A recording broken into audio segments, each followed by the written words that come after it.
And welcome back to our special report, Tornado 2010. We brought you so much about this storm and where we need to go. We're also bringing in our chief meteorologist, David Hartman, who's done such good work. Well, it's all, in what we do and trying to save lives. Boy, isn't this unbelievable? The width, that's what's really getting me. Right now, I want to bring in Ethan Houston. He takes us back and when it touched down and moved right through Yazoo City at its strongest. Here's Ethan with a look at that track.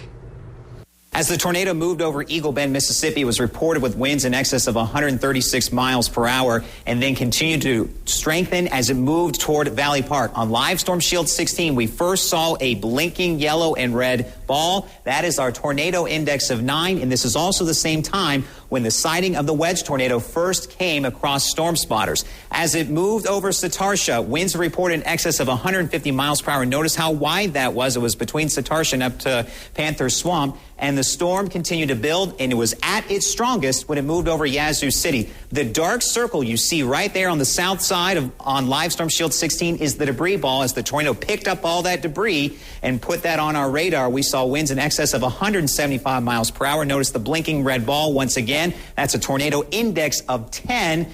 And that is the strongest index. It continued to move up toward Ebenezer, where it produced winds of 166 miles per hour and stayed strong as it pushed through Durant, causing cars to flip over on I-55.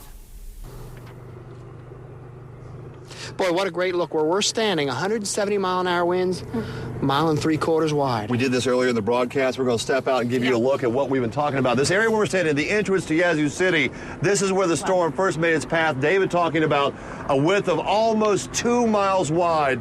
It looks like a bomb went off, and it continues that way for coming now approaching 200 miles. And as far as the storm traveled, David, if that's the case, that it almost covered 200 miles, and we're just now beginning to see really a firm understanding of the power of the storm. Yeah, we've seen this type of damage before, but again, it's the sheer width of the power and strength of this storm and how long and how far it was on the ground. Certainly, and just a rare event. It's been a long time since we've seen a storm this big, probably back in the 70s, I think, and maybe Candlestick Park, 66. And when you see this kind of damage, it just shakes you to the core. It really does. I see it every time. I just pulled up this afternoon and was trying to talk to my daughter. Very emotional. It is. Yeah.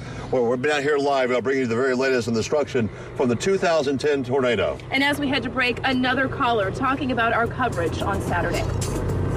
I just first of all want to thank God for taking care of so many of us, watching over us as bad as this whole situation has been over the weekend.